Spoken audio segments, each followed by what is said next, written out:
se tornar uma marca empregadora? Vou passar a palavra imediatamente ao nosso mediador, Olegário Araújo, que fará a condução dos trabalhos. Muito obrigado, Camila.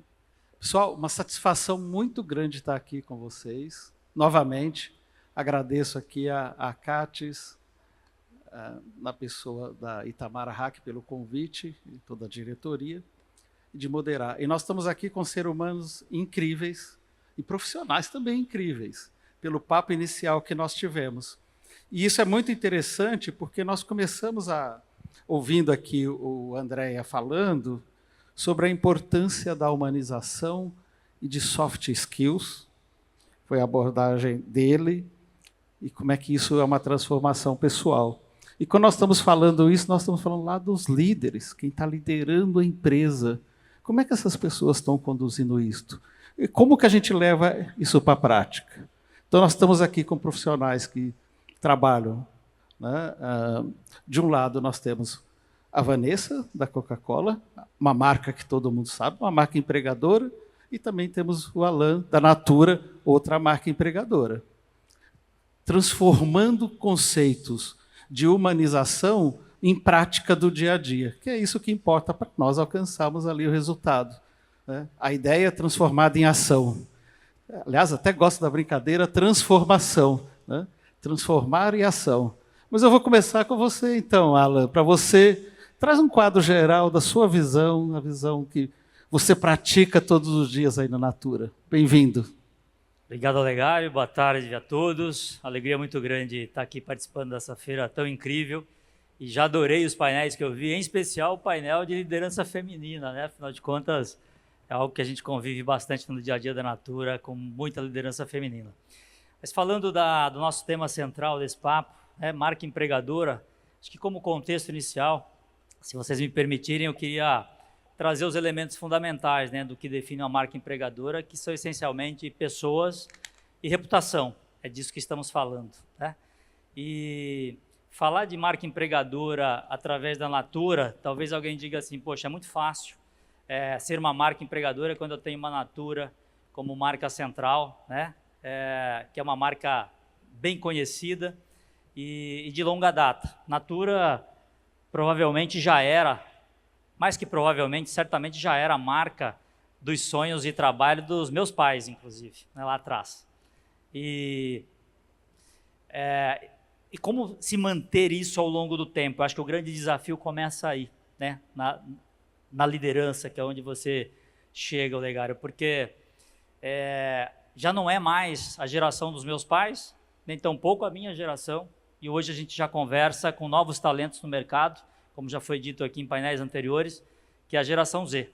Como me manter atrativo enquanto empresa empregadora para essa nova geração? Acho que isso começa um novo capítulo de retroalimentação e de manutenção dessas referências.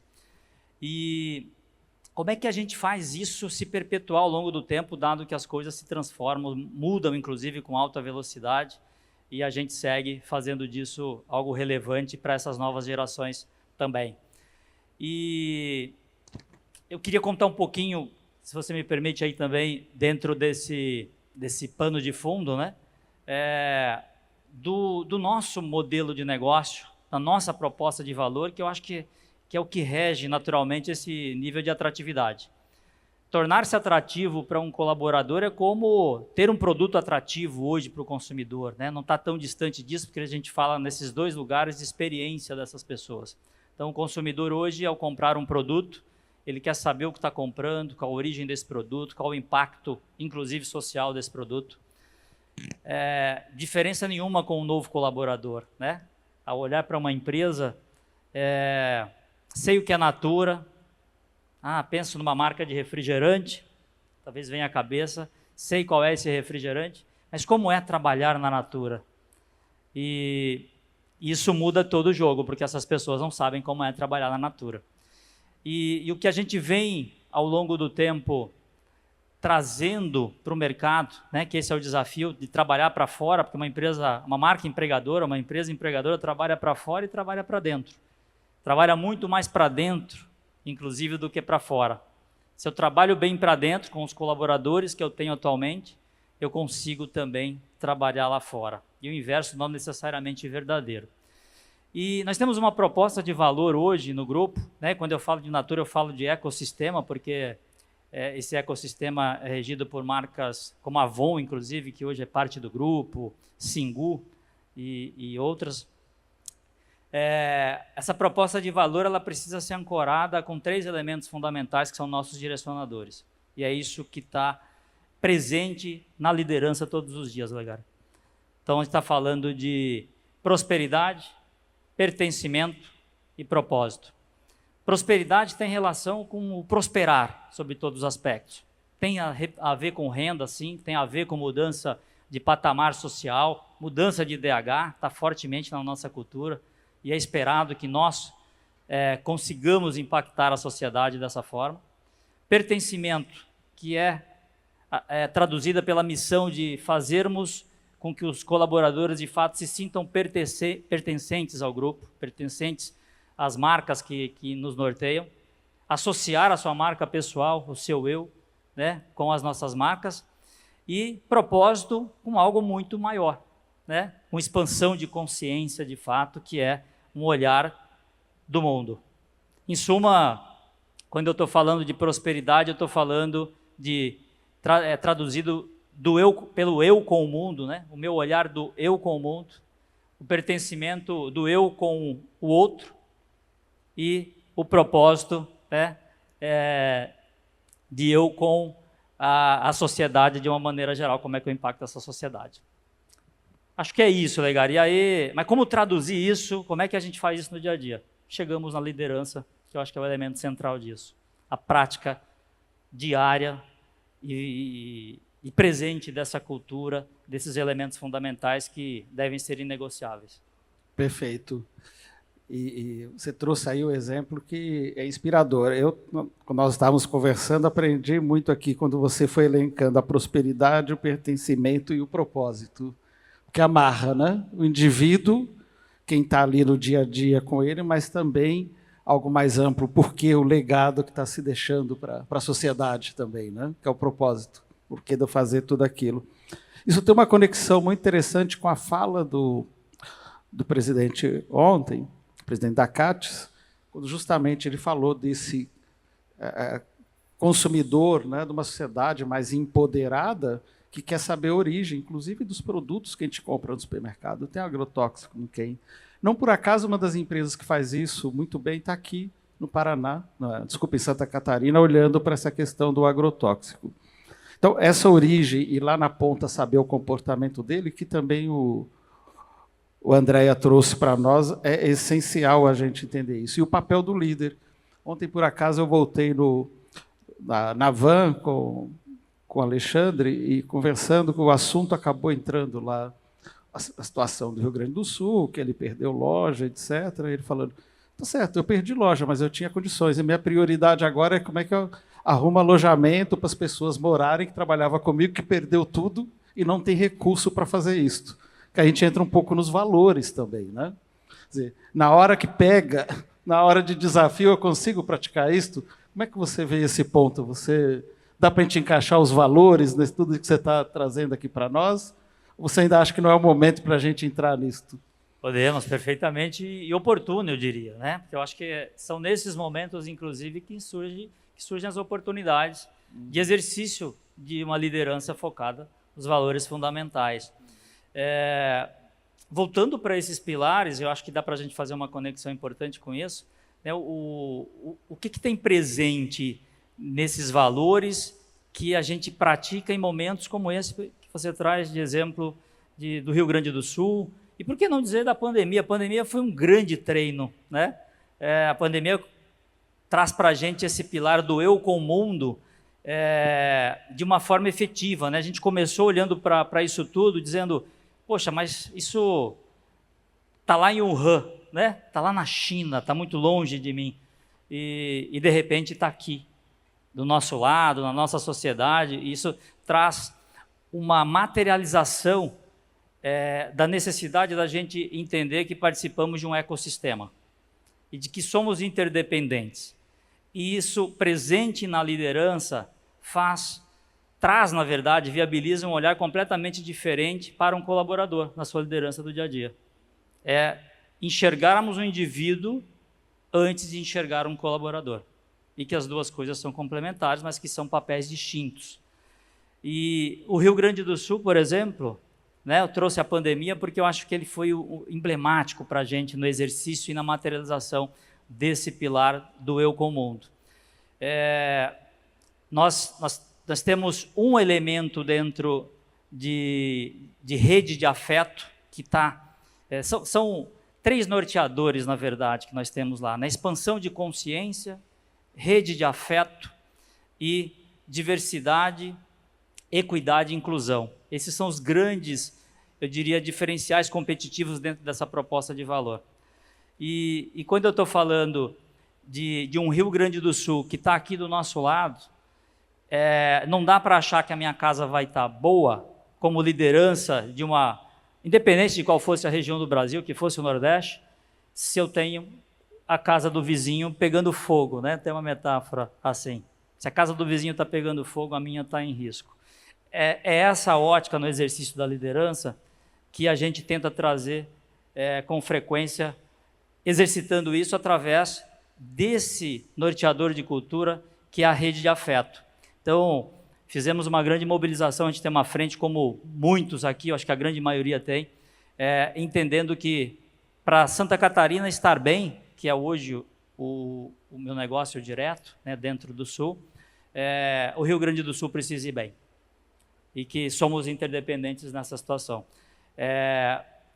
Mas isso não acontece com combinados somente, acontece com prática cotidiana, onde a liderança é o elemento central, não só de mensagens, mas principalmente da prática cotidiana, né? Ele lidera processos materializando essa necessidade de cuidar do outro e cuidar do mundo como elemento central de cuidar de mim mesmo. Perfeito. Nós vamos voltar nesse assunto, viu, Alan? Por favor. Pode se preparar aí, porque a gente vai aterrissar isso mais. Queria ouvir um pouco aqui a Vanessa. Opa. Vanessa, seja bem-vinda. Obrigada. Obrigado por aceitar o convite de estar aqui com a gente para esse bate-papo. Eu que agradeço a oportunidade de poder compartilhar algumas das práticas que nós vivenciamos diariamente na companhia. Uhum. Então, conta para a gente, como é que é esse dia a dia de quem está ali na Coca-Cola, na engarrafadora, trabalhando tudo isso, vendo os desafios de lidar com abastecimento, atrair pessoas, reter, como é que é isso? Conta para a gente um pouco. Hoje, quando a gente fala, né, do nosso tema central, que é a marca empregadora, quando a gente fala Coca-Cola, ela já é uma marca muito consolidada, né? Só que a gente precisa, primeiramente, olhar para dentro de casa, né? Como que é o nosso relacionamento com os nossos colaboradores. Eles são os maiores embaixadores da nossa marca. E o vínculo, né, de reputação externa, ele está muito vinculado com o vínculo de confiança. E dentro da empresa, a gente procura fazer ações já no início, né, no recebimento desses colaboradores, lá na integração, para que eles possam sentir ter, né, o orgulho de pertencer à marca Coca-Cola. Todos, né, alguns até têm o sonho de trabalhar na Coca-Cola, mas o que é trabalhar na Coca-Cola? Quais são os valores dessa empresa, né? Como ela cuida dos seus colaboradores. E esse cuidado nosso começa desde o início, na integração, mantendo uma rede de comunicação constante, clara, né, e simples para que chegue a todo o nosso colaborador, disseminando, né, os valores que a companhia tem. O atrair, quando você fala, é um grande desafio também. Só que para eu atrair internamente, eu preciso ter uma equipe que confie na marca.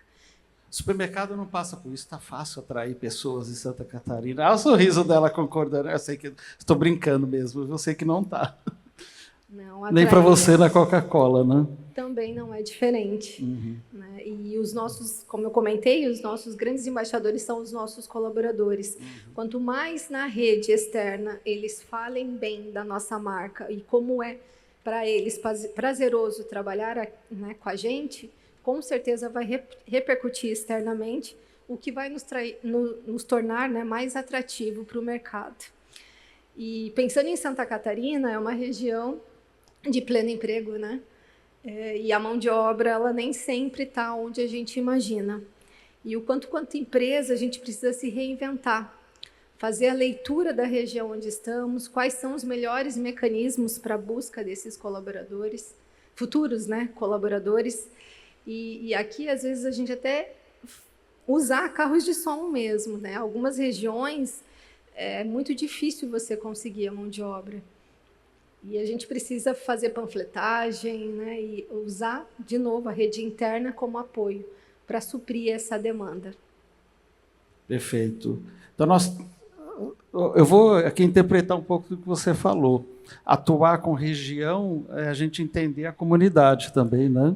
A comunidade do entorno, ela é fundamental. O relacionamento que a gente tem com essa comunidade, né? O quanto parceiro a gente é dessa comunidade, o quanto a gente está próximo da comunidade, as necessidades daquela região, isso facilita, com certeza, a nossa atração de talentos para a operação.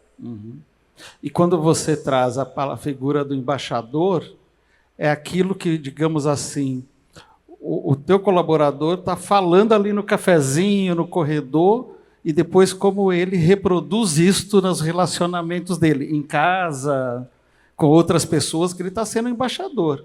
Ou não, né? Está sendo um ofensor, dependendo de como que a gente lida. Não? E esse é o grande desafio, né? O colaborador ter a confiança na empresa que ele trabalha vai fortalecer o vínculo que ele tem, porque ele sabe que ele pode contar, que ali ele tem oportunidades de se desenvolver, de se preparar, né? E que ele, de fato, é respeitado e valorizado. Esses são valores que nós aplicamos hoje na empresa. Então, nós estamos aqui falando em valor. E a gente olha para cada loja, o que isso tem de mensagem central para quem está aqui, né, quem está nos assistindo e opera em rede, com uma rede. Nós não podemos tratar pela média. Né? Cada ser humano ali, cada comunidade pode ser única. Eu preciso, como é que você usou a expressão na nossa conversa, né? Vocês comentaram, a liderança situacional. Né? Perfeito. Eu tenho que entender o contexto que eu estou operando, porque quando eu vou pela média, já que o Elon Musk foi o exemplo, eu falo, pega o meu salário, pega o salário do Elon Musk, na média eu ganho bem pra caramba, né? Na realidade não existe essa pessoa, né? Juntando o meu com o dele, o salário dele, o que ele ganha lá de bônus, etc. Então a média não atende, a gente tem que olhar para cada particularidade. Você até trouxe o exemplo na nossa conversa ali quando vai para o Vale do Itajaí, para cada lugar, né? Cada região tem as suas particularidades, né?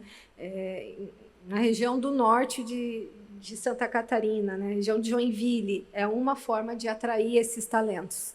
Se a gente olha já para o sul, a região de Tubarão, é outras fontes de recrutamento.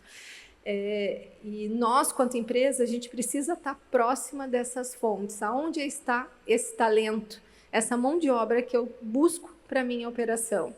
E em alguns momentos, e isso é um dos grandes valores que nós temos na companhia, é de valorizar o público interno, apoiando no desenvolvimento dele para o próximo passo. Né? A gente acredita muito no protagonismo de carreira. Né? O colaborador é o protagonista, cada um de nós define o caminho que a gente vai seguir. E, para isso, a empresa entra como um apoio e suporte em ações de desenvolvimento, seja de formação, inclusive de motorista, né, uma posição bem escassa na região. A gente forma motoristas internamente, até uma posição de liderança. A gente falou muito de liderança e o quanto ela é importante, né, para garantir a cultura dentro da companhia. Né? Ela é o ponto de referência com esse colaborador. É nele, né, o primeiro contato, e é com ele que esse colaborador precisa confiar, enfim, né, em nome da empresa que ele está respondendo.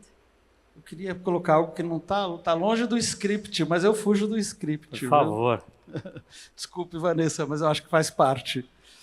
Mas eu queria trazer aqui, porque o nosso tema é marca empregadora.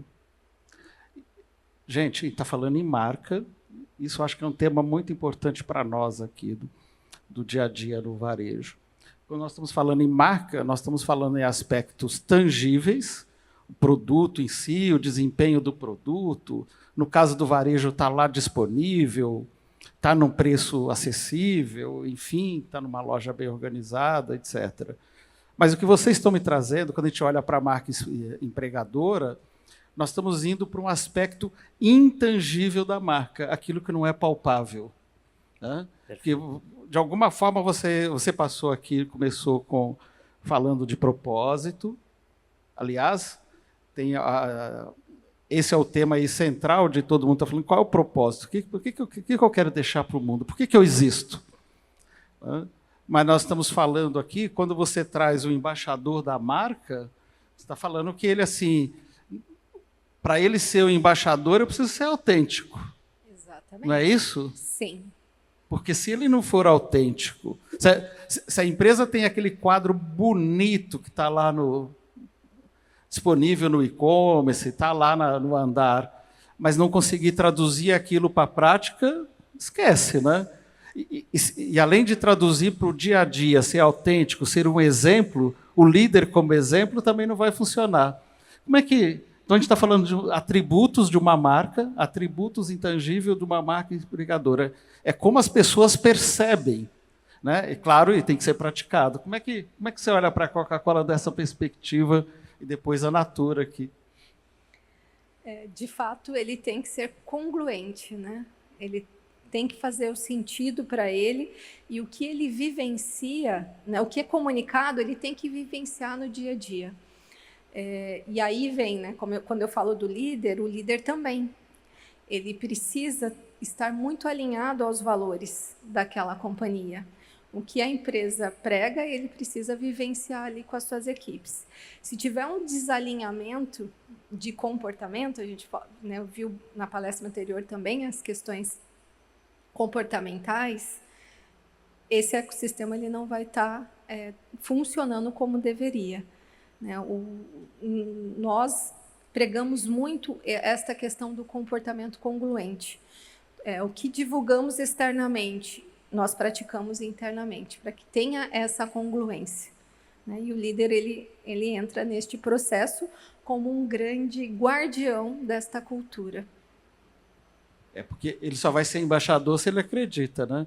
E o embaixador tem um papel importante na hora que você estava comentando para atrair pessoas, né? Porque você usa esse como um caminho para trazer pessoas para a empresa. Exatamente. A gente tem algumas pesquisas, né, pesquisas de engajamento que a gente faz, e eu busco... A gente tem uma ação que é indique um amigo, que, na minha opinião, é um excelente termômetro para medir o quanto o nosso colaborador está engajado com a companhia também. Por quê? O programa é indique um amigo.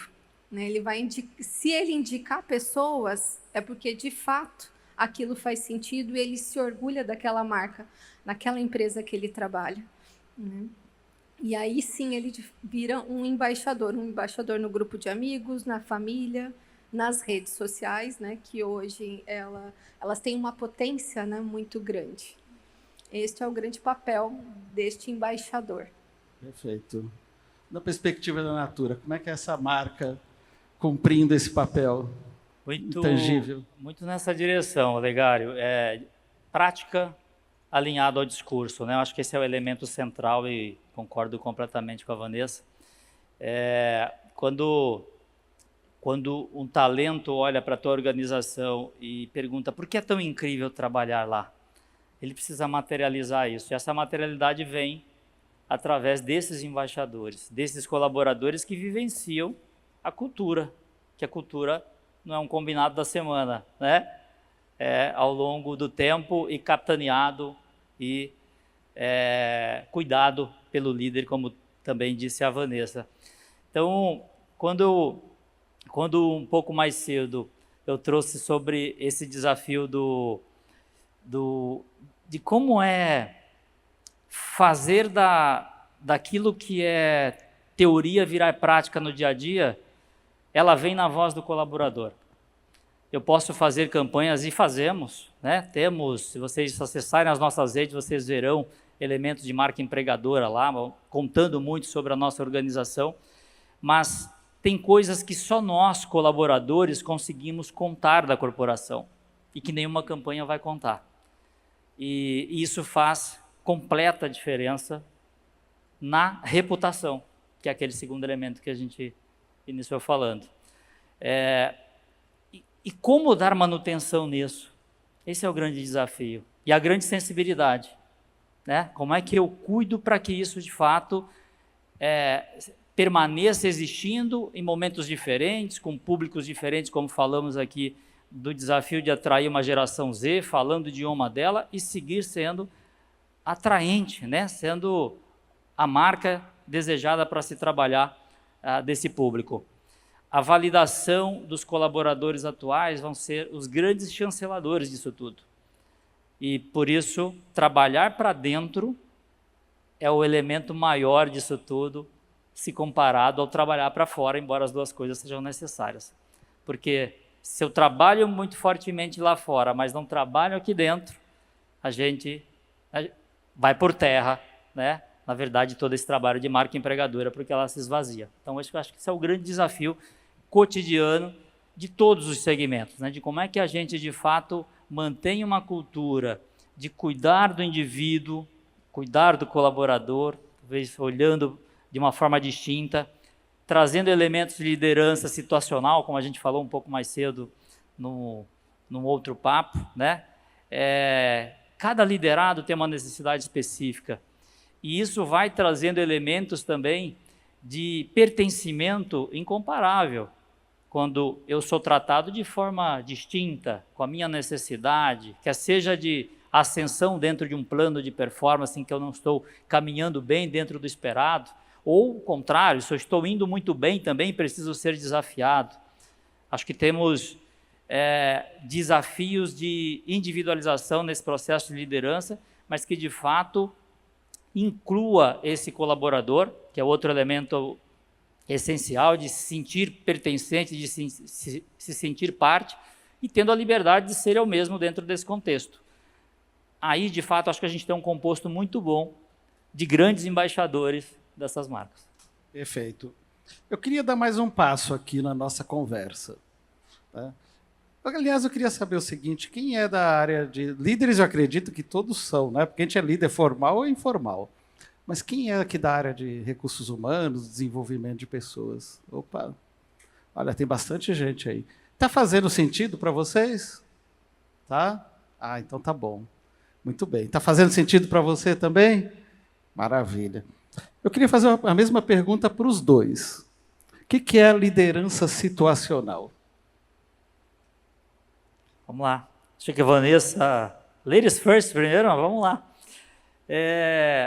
Eu vou tentar, de uma maneira simples, talvez, sem muito conceitual, mas traduzir na prática. Eu acho que a liderança situacional é quando a gente, de fato, individualiza. A exemplo de jornada de performance que eu mencionava anteriormente, eu acho que tem um ingrediente fundamental dentro de liderança, que é alinhamento de expectativa de uma forma efetiva e clara. De forma objetiva também, eu acho que tem elementos fundamentais e que nos desafiam a falar o idioma do colaborador. Né? Tá claro o que eu espero dele? Está claro que eu interpreto o momento de desafio que esse colaborador tem? E dentro até de conceito mesmo, né? Eu falei que não ia falar de conceito, mas me ocorre aqui, eu acho que dá para a gente adicionar esse ingrediente, que são os momentos de desenvolvimento que cada colaborador tem. E não temos o mesmo momento de desenvolvimento em todos eles. Né? Isso está lá no conceitual de liderança situacional. E a aplicabilidade disso qual é o momento de desafio daquele colaborador?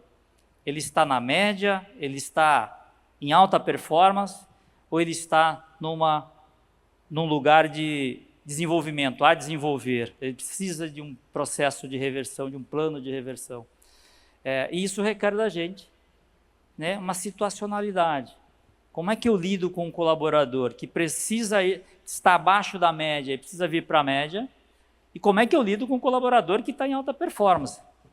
Né? Eu não devo esquecer o colaborador porque ele está em alta performance, muito pelo contrário, porque eu posso esvaziar o engajamento desse colaborador também.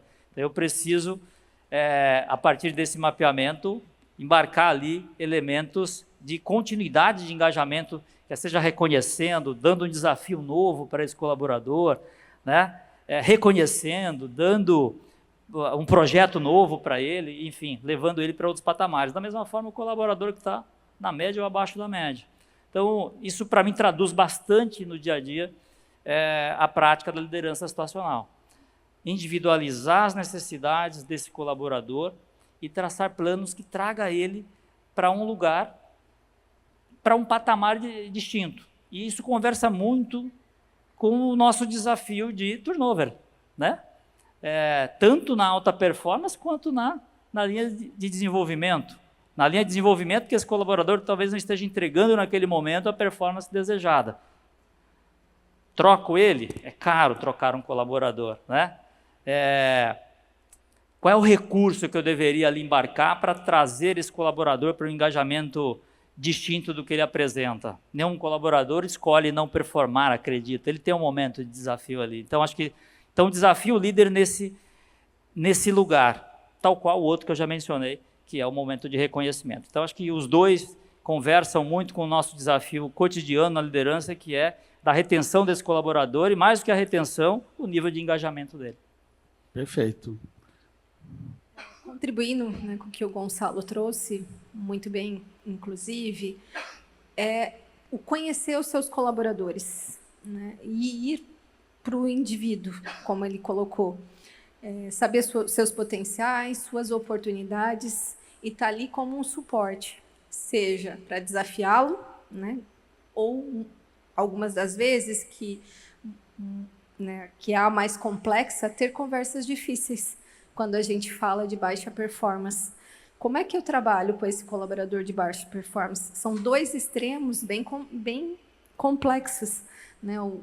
A alta performance, mantê-lo dentro do quadro, trabalhar no desenvolvimento, dar desafios.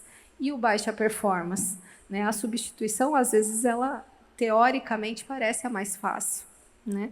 Mas a reversão deste desempenho, né, com certeza, é um trabalho do líder, de estar ali apoiando, desenvolvendo, desafiando também essa pessoa de baixa performance, mas sabendo quais são os desafios que ela pode alcançar, para que ela não fique frustrada, né? E ela se sinta, de fato, reconhecida. Só que, para isso, vai exigir bastante conversas francas, genuínas, que apoiam nesse desenvolvimento. Isso é um líder situacional. Perfeito. Então, nós começamos aqui a nossa conversa falando dessa marca empregadora, o que está por detrás do propósito, dos valores, etc. E nós descemos para um outro momento falando do líder. Então, nós estamos dizendo o seguinte, veja se eu entendi corretamente.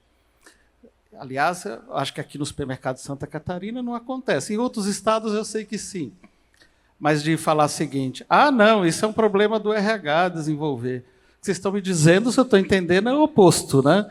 Cada líder que está ali na linha de frente, ele ou ela tem esse papel de desenvolver a pessoa. Não é assim, eu não gosto dessa pessoa, vou mandar para o RH lá despedir e tal. Né? E o não gosto, por vezes, é uma questão de identidade de valor. Aí a gente entra um pouco na questão da diversidade e da inclusão. Mas tem hora que sim, eu não gosto daquela pessoa, não, eu vou falar para essa pessoa aqui não funciona para mandar embora, não atenta ao custo, ao turnover, e transferindo o problema para uma outra área. É isso que vocês estão falando, que o líder não vai fazer isso, ele vai primeiro ter clareza, vai saber trabalhar com as pessoas, é isso? É importante que, quando a gente fala o papel do líder, ele é fundamental para uma companhia. Além de resultados, que é o grande objetivo, né, ele tem a gestão de pessoas, que é só através das pessoas que a gente consegue atingir o resultado. O RH é uma ferramenta, né, é um suporte, é uma área de suporte, mas o RH não está ali com ele no dia a dia. Quem conhece esse colaborador profundamente é esse gestor. Então, ele vai ter muito mais embasamento para apoiar nesse desenvolvimento. Até porque o colaborador enxerga ele, né, como uma referência. Né? Então, não é um papel, não é uma responsabilidade do RH ou do gestor, é um processo da companhia, né? A gente falou de ativos intangíveis e de pessoas, né? O quanto elas são importantes, e as pessoas, elas fazem parte do negócio. Então, quando a gente fala de pessoas, a gente está falando de negócio. O negócio acontece através das pessoas também, né? Ela é uma ferramenta extremamente importante. Então, eu não diria que é exclusivamente do líder direto, mas sim ele tem um papel muito importante nesse processo. Talvez preponderante. Provavelmente. Né?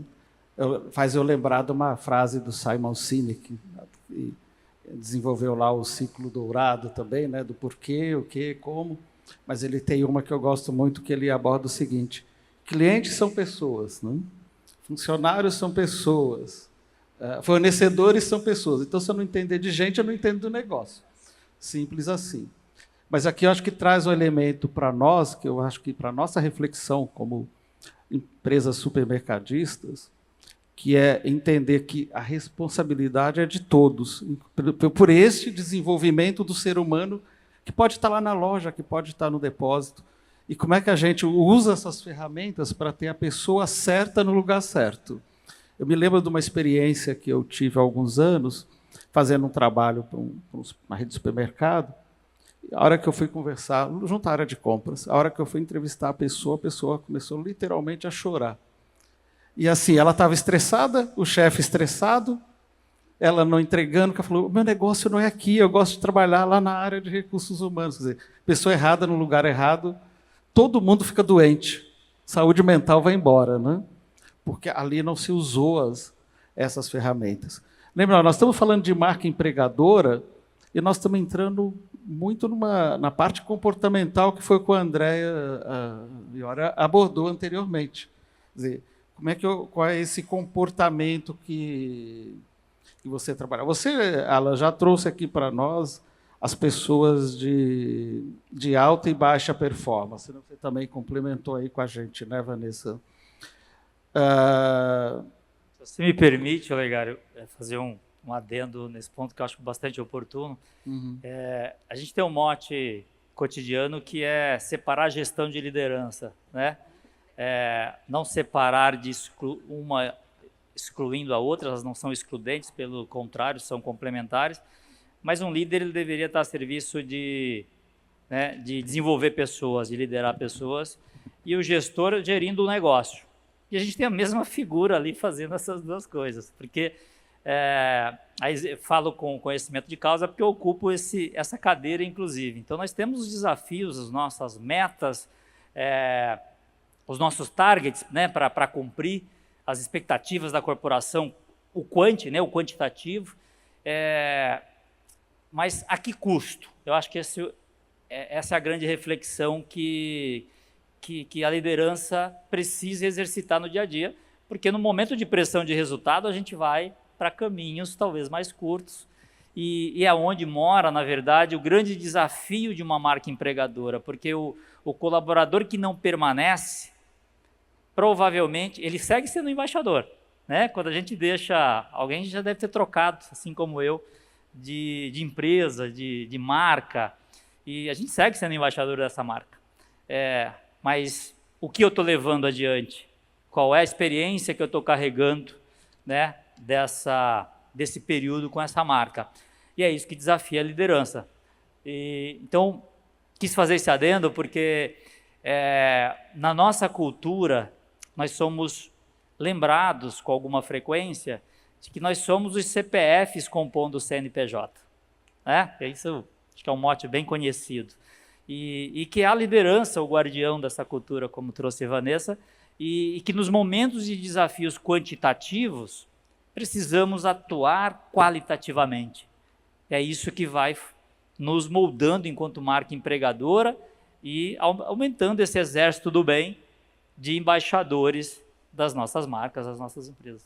Perfeito. Aliás, você me fez lembrar do nosso programa aqui do PDG ACATS, o Programa de Desenvolvimento Gerencial, que está riquíssimo. Queria até parabenizar a Itamara por conceber, do outro lado, os participantes, viu, Itamara? Tamara merece aí esse reconhecimento. Ela é a idealizadora aí do trabalho.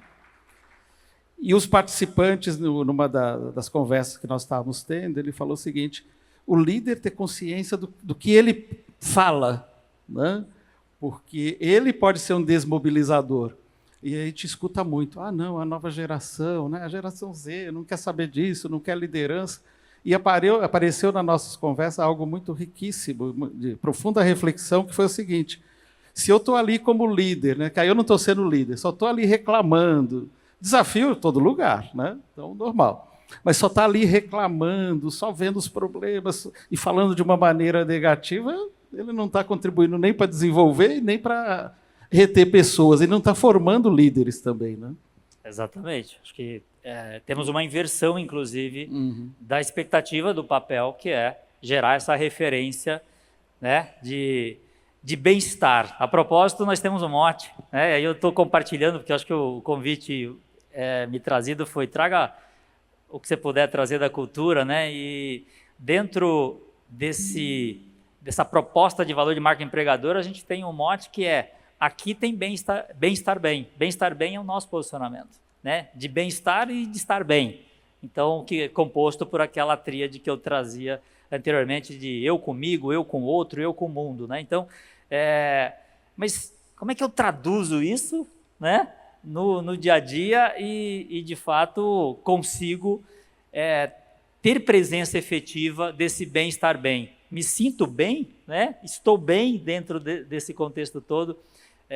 E eu acho que esse é o grande ponto aqui. A gente tem recorrentemente voltado, acho que num elemento que é muito parecido, que é o desafio da liderança em praticar os elementos de cultura e gerar uma boa experiência do colaborador para se tornar um embaixador. Perfeito. E vocês trouxeram o elemento, até me corrigiram numa fala, e eu gostei, que está sempre aprendendo, viu, gente? E os dois hoje já me ensinaram aqui nos bastidores muita coisa. Mas vocês trouxeram algo importante, que vale para todos, que eu gostaria de trabalhar mais um pouco aqui com vocês, o desenho de jornada de performance, né? Como é que eu trabalho esse desenho da jornada e como é que eu faço isso algo contínuo, porque eu vou trabalhando ali o que vocês trouxeram também, a importância do feedback e a importância do coaching, né? Para trabalhar isso. Pode trabalhar isso mais um pouco, porque, por vezes, eu sinto aí junto às pessoas, primeiro, a gente está num mundo de muita incerteza, de muita mudança, ciclos curtos, e a pessoa chega ali e não sabe se ela está tendo um bom desempenho. Como é que vocês veem essa questão, né, qual a importância de se estabelecer esse desenho da jornada de performance, traduzir isso para a dia da gente, o alinhamento de expectativa, feedback, coaching, para essa gestão humanizada e contribuindo para ser uma marca empregadora? Perfeito, Olegário. Acho que a jornada de performance é um tema bastante feliz e oportuno, né? Porque ele dá uma amplitude muito boa para a gente falar daquilo que é exercício da atividade de cada cadeira, independente de qual seja dentro da organização. E, para mim, a associação de jornada de performance mais prática, mais pragmática, talvez, para a gente tentar interpretar, é a clareza da expectativa do meu papel, quantitativo e qualitativo. Acho que se eu puder traduzir de uma maneira bem simples. Isso parte de uma cascata muito maior, né? Porque desde o plano estratégico, quer seja semestral, anual, de 5 anos, do período que seja de cada organização, ela deveria reger a expectativa de performance do que a gente faz. Claro, alinhado, regido, né, com a base dos valores, como a gente já falou, mas a jornada de performance deveria ser norteada por isso. E chega no colaborador, através de uma liderança, com a responsabilidade de traduzir no idioma daquele colaborador, porque não é o mesmo. Temos diferentes colaboradores com diferentes posições, falando diferentes idiomas também. Então, essa é uma missão fundamental que deveria ter presença efetiva dentro de toda a liderança e que suaviza muito melhor as relações e o bem-estar bem do colaborador, porque eu sei o que me é esperado. quanto eu preciso entregar de crescimento, quer seja de um indicador, qual é o comportamento que eu preciso ajustar ou dar potência, porque é um diferencial meu.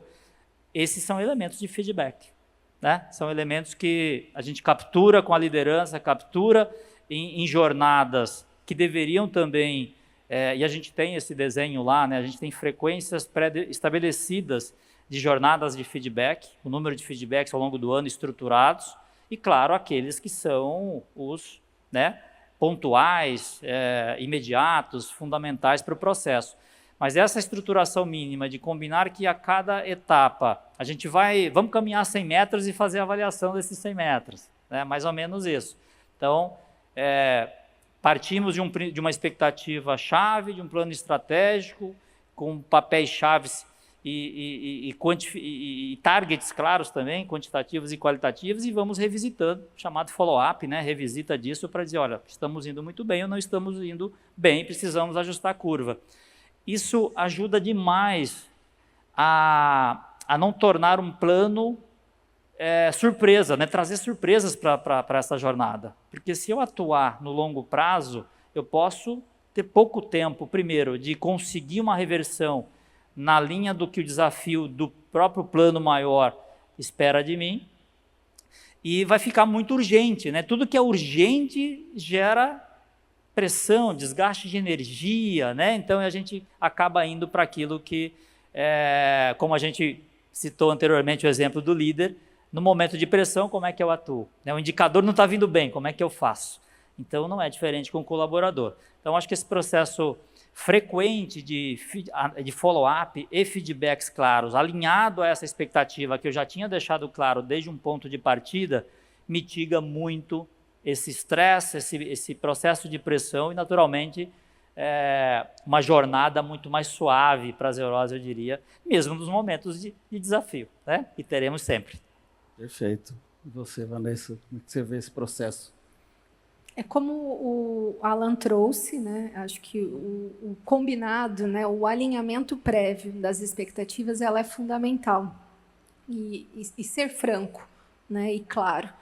E a forma como eu me comunico também com esse meu liderado, ela tem que ser efetiva, né? Não pode gerar dúvidas do qual é o resultado que eu estou esperando dele. E o ter os pontos, né, de validação é fundamental para que a gente consiga corrigir, né, oportunidades que tenha no percurso, para que, de novo, lá no final dessa trajetória, não seja uma surpresa o resultado que a gente vai atingir. E momentos difíceis, né, vão ocorrer. E o como eu lido com ele é o que faz um líder, de fato, ser inspirador, né? O como eu gerencio esses atingimentos de metas que não foram atingidas, né? E como esse líder vai estar me apoiando para atingir os resultados. Perfeito. Eu fico ouvindo vocês e fico pensando assim, mas nós olhamos todo dia a meta de manhã, temos que ajustar diariamente. Está sempre urgente ali o produto que não saiu, o produto que vai vencer. Né? Veja aí como grandes desafios e aí como lidar. Assim, olhando, ampliar um pouco essa expectativa, essa perspectiva, no mínimo para dentro do mês e usar os dias e a semana para dar feedback com exemplo real, porque senão também deixar passar muito tempo fica muito solto e a pessoa não vai entender o feedback por vezes, se eu não tenho um exemplo. Assim, tá, você está indo aqui, eu quero você ir mais para aqui, olha os valores, olha o nosso objetivo, como você está fazendo, que foi algo que você destacou, né? É o que eu estou fazendo, por que eu estou fazendo, mas também o como, que eu possa atingir o resultado de uma maneira inadequada, digamos assim. Exato. O número eu cumpro, mas eu estou deixando terra desvastada depois, né? Do ponto de vista da marca. Exatamente isso. Não pode ser resultado a qualquer custo, né? Uhum. A gente tem a missão de entregar resultados notáveis e sustentáveis. E aí, quando a gente pergunta o que é resultado sustentável, né? Exatamente esse elemento, assim, não pode ser a qualquer custo, porque a qualquer custo custa muito caro. O qualquer custo não é um custo pequeno, é o contrário, né? Uhum. Terra arrasada custa muito caro, inclusive, né? Ou principalmente na nossa reputação, que não é isso que ninguém quer construir dentro do teu negócio. Não vai ser uma marca empregadora, vai aumentar o turnover e o custo da empresa, porque o custo de contratar, o tempo que se investe em tudo isso é infinitamente maior, né? Exatamente. E quando a gente fala, né, da reputação da marca, ela é construída. Só que para destruí-la é num passe de mágica, né? Uma atitude inadequada, um descumprimento de uns valores da companhia, ela tem um impacto exponencial. Né? Perfeito. Caminhando para o nosso fim, eu queria trazer um tema aqui. Nós estamos falando de marcas empregadoras, nós estamos falando de reputação. E, do ponto de vista da sociedade, a gente fala muito em diversidade e inclusão. Muitos trabalham isso aí mais intensamente. E é um desafio, porque quando eu falo na inclusão, na diversidade, eu estou falando de lidar com o contrário, com o diferente. Né? E lidar com esse diferente, aliás, eu adoro, porque é da diferença que surge o novo, né? Que foi um dos pontos que até o André abordou. E que também foi muito inspiradora o painel com as líderes femininas aqui. Como é que é essa perspectiva dessa inclusão, lidar com as diferenças e como isso contribui para a marca empregadora? Diversidade, equidade e inclusão, se você me permite trazer assim, acho que tem uma tríade bem importante. Não é novidade para ninguém que os indicadores de uma empresa diversa são muito melhores, né? Quantitativamente falando, a performance é diferente, o ambiente e inclusive o nível de engajamento é diferente. Mas como tornar o teu negócio atrativo aos olhos desse público diverso? Eu acho que, né, como é se tornar uma marca empregadora para a diversidade? Voltamos àquilo que começamos falando aqui, né? Como é que os embaixadores que participam desse grupo diverso, né, que faz parte de elementos de inclusão e diversidade dentro do teu negócio, o que eles contam hoje como é participar do teu negócio? Acho que segue o mesmo desafio. Diversidade para a gente dentro da corporação e a tríade, né? Como é contado por essas pessoas, como elas se sentem lá. A gente propõe que as pessoas consigam ser, dentro desse contexto, elas mesmas. Né? Eu posso, né, eu tenho a liberdade, uma pessoa preta dentro da organização, que ela não tenha preocupação, por exemplo, de ser preta, que ela tenha preocupação exclusiva com a carreira dela. Isso é um ambiente inclusivo. Então, como é que eu promovo e pratico isso na cultura e torno isso um referencial a partir dessas pessoas que foram inclusas? Aí sim, eu começo a trabalhar, porque a jornada é longa, também é importante que se diga de uma forma pragmática, não é uma jornada simples, é uma jornada, assim como qualquer outro elemento de cultura, que tem que ser, né, praticado, repetido, cuidado, né, pelas lideranças, para que de fato isso vire uma referência. Então, esses embaixadores precisam contar aí fora que aqui eu posso ser eu mesmo, aqui eu tenho a liberdade de me preocupar exclusivamente com a minha carreira e de ser eu mesmo. Acho que esse é o grande ponto. Perfeito. Vanessa? E isso é ser, né, inclusiva, diversa. E com a gente também não é diferente, né? Nós buscamos os melhores talentos para fazer parte da nossa companhia, né? E que esses talentos sejam de fato acolhidos e sintam o orgulho de trabalhar com a gente. E para isso a gente prepara ambientes, né? O nosso processo para que eles saibam que podem ser eles mesmos, que eles tenham voz, né? Como todos os nossos colaboradores que hoje já estão, né? Lá dentro. Bom, o que eu estou entendendo aqui é o seguinte: a empresa, ela precisa ser o microcosmo da comunidade que ela atua. A gente não pode fingir que não existe as diferenças, mas como é que eu acolho a diferença e transformo isso em algo positivo, né? Seja para a criatividade, né, da empresa, seja nesses relacionamentos que eu construo. Eu vou fazer um breve resumo. Enquanto isso, eu peço que vocês pensem na mensagem final que vai deixar para esse público. Aliás, que está de parabéns até aqui esse horário, com a feira do outro lado ali, né? Deixando de comer algo, de beber, e estamos aqui. Então, vocês vão pensando na mensagem final de vocês? Eu vou rapidamente aqui recapitular o que nós fomos falando. Eu deixo aí com...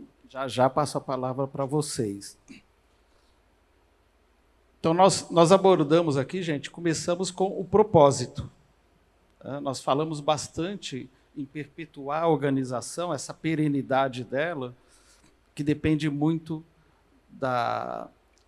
do propósito, da proposta de valor dela, de não só olhar para fora, como atrair pessoas, mas como é que eu estou cuidando de quem está dentro, trabalhar para dentro, que foi a expressão usada, e a gente trabalha essa prosperidade da pessoa, quer dizer, o desenvolvimento dela, é ela com ela, como você disse, o pertencimento, eu relacionando com essas pessoas que estão tão próximas, o propósito que nos conecta com a sociedade, com um propósito muito maior, uma liderança que, de fato, atue focada nos valores, tem os valores claros, mas operacionalizável, que a operadora de caixa, o fiscal, possa entender e, dentro do contexto dela ali, ela traduzir isto na ação que ela faz, materializar isto. E uma clareza que todos precisamos ter, que a gente faz parte de um ecossistema, somos interdependentes, e que a gente está aqui, e para a gente alcançar resultado tem a colaboração, e que todo mundo tem seu papel ali de liderança para ser essa marca empregadora, como conduz. A gente não pode mesmo transferir essa responsabilidade para a área de recursos humanos, ou desenvolvimento de pessoas, etc. É quem está ali na linha de frente que tem que cuidar disso. É uma prática cotidiana relacionada com esse dia a dia. Com isso, a gente vai construir uma organização que as pessoas têm orgulho de pertencer, e, tendo orgulho de pertencer, elas vão ser colaboradoras, ou vão ser embaixadoras dessa marca, e esse ambiente que ela esteja mais preocupada com a carreira, um ambiente mais inclusivo, ela, de fato, pode ser protagonista ali da própria carreira, porque ela está focada naquilo que ela precisa fazer. Ser coerente com o que fala e o que faz, é o famoso exemplo que a gente tem que praticar, ou seja, a prática alinhada ao discurso, e é nos momentos difíceis que a gente vê se os valores são realmente praticados, é ali que a gente vai dar e vai dar manutenção. E o papel desse líder de desenvolver as pessoas e saber que cada ser humano é único, e vai estar em momentos diferentes, seja de vida, né, que seja de faixa etária, tem expectativas diferentes, né,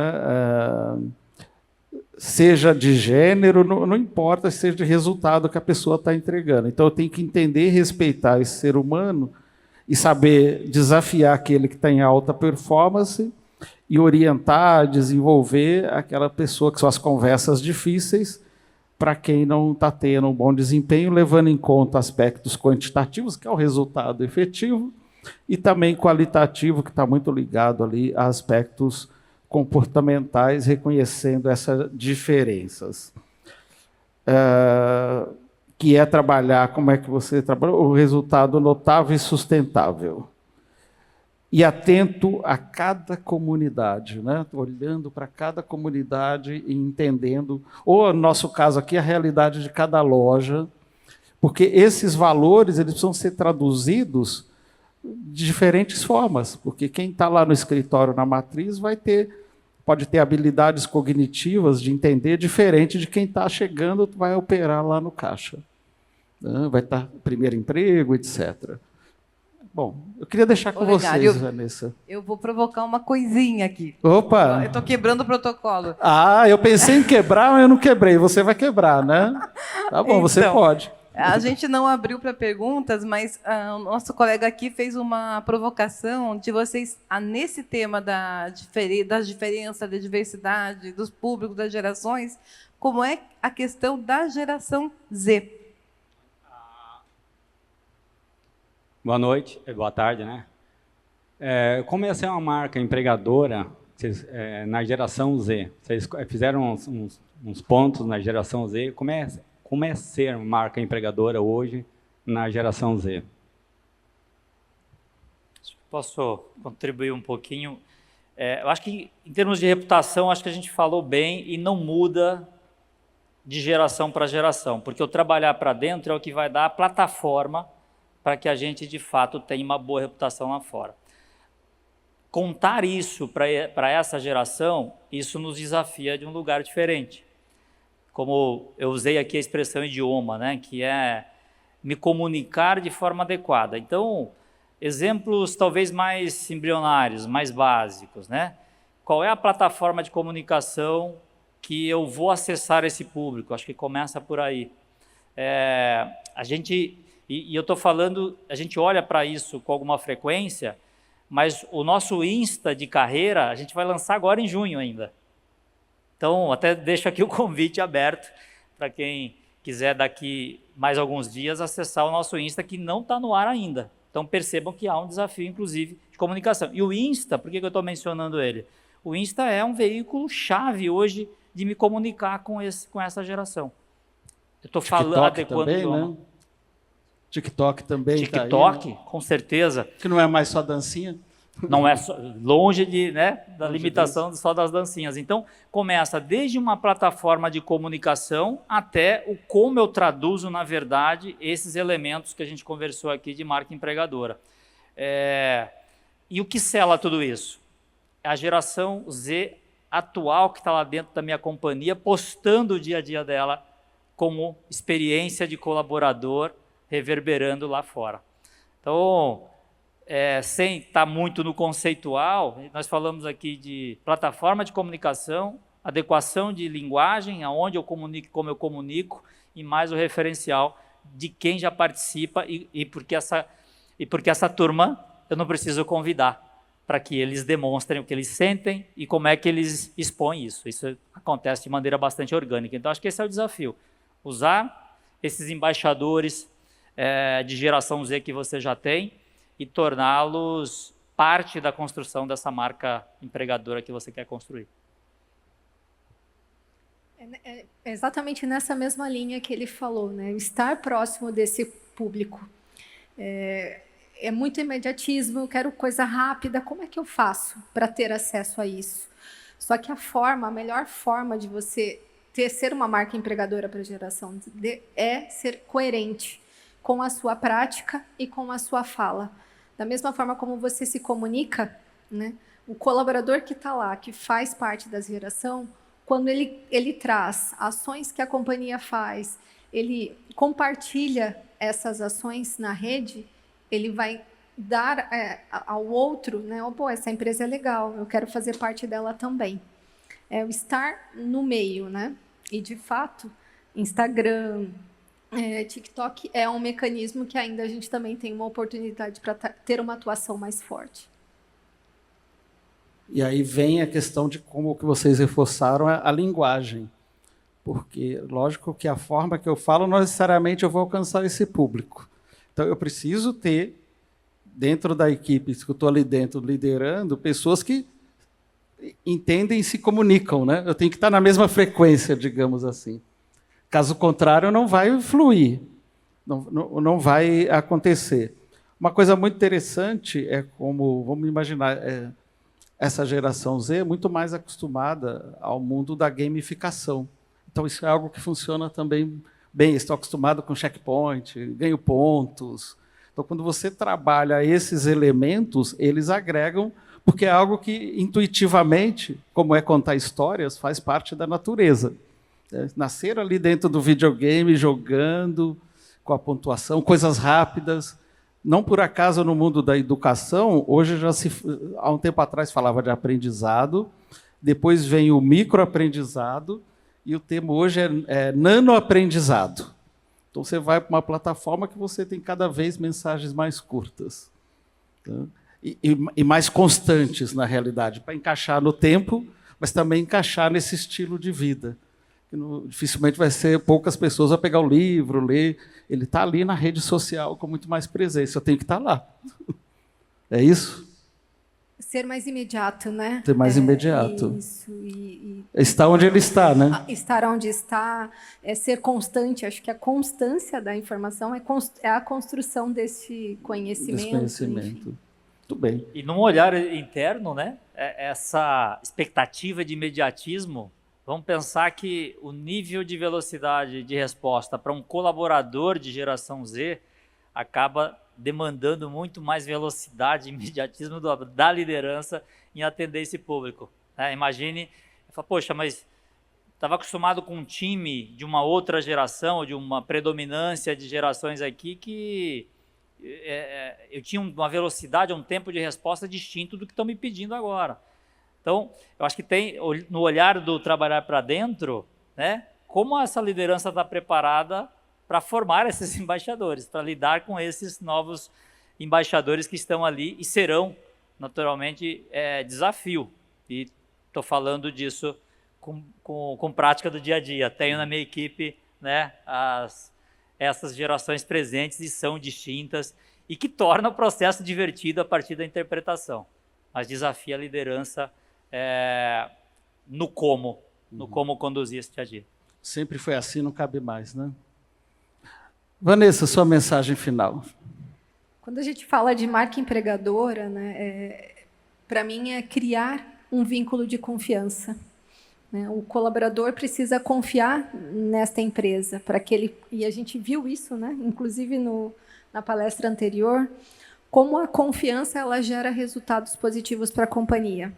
Ter um ambiente inclusivo, diverso, contribui para isso, né? Reforça a preocupação da companhia. E isso, com certeza, gera um ambiente muito mais engajador e desafiador. Maravilhoso. Marca empregadora, como mensagem final, eu queria deixar o elemento experiência do colaborador. Pensar no colaborador, assim como a gente pensa no nosso cliente todos os dias. Né? A gente pensa num cliente nos desafiando a fazer esse cliente voltar, entrar novamente na nossa loja, fazer uma recompra, comprar tickets cada vez melhores, trazer a compra de um outro estabelecimento para o nosso, aumentar a market share, tudo isso que a gente lida todos os dias. Por que seria diferente com os nossos colaboradores? Né? Não é diferente. Então, o colaborador também volta todos os dias para a nossa organização. E qual é a experiência que eu estou deixando no dia a dia e na vida desse colaborador? Eu acho que isso aterriza bastante a nossa prática de uma liderança focada em formar uma marca empregadora de referência e o orgulho de pertencer, que tanto a gente abordou aqui. Acho que, para fechar, se eu conseguir ter uma adesão e o orgulho de assinar o meu nome conectado com o nome da minha empresa, eu acho que a gente está no lugar que a gente busca. Orgulho de associar a minha marca pessoal à marca da minha empresa. Eu acho que isso define bem uma marca empregadora. Muito bem, nós estamos falando da experiência do colaborador para gerar a melhor experiência para o cliente. Porque se ele estiver mal-humorado, não vai ter a melhor experiência. E a diferenciação hoje não é ter o produto. Eu compro no e-commerce, compro em qualquer lugar. Agora, a diferença é como eu sou tratado. E nós estamos vivendo, primeiro, no século da solidão, onde a emoção, a questão da saúde mental está muito mais presente, e onde esse colaborador tem uma boa experiência, é condição básica para ele oferecer uma boa experiência para o cliente. E esse cliente, e eu ter o retorno desse cliente. Porque senão eu não preciso num lugar que me trata mal, não? Ou só que tem o produto lá também. Então a experiência conta e começa com a experiência interna. Muito obrigado por esse bate-papo aqui. Obrigado por vocês estarem aqui com a gente.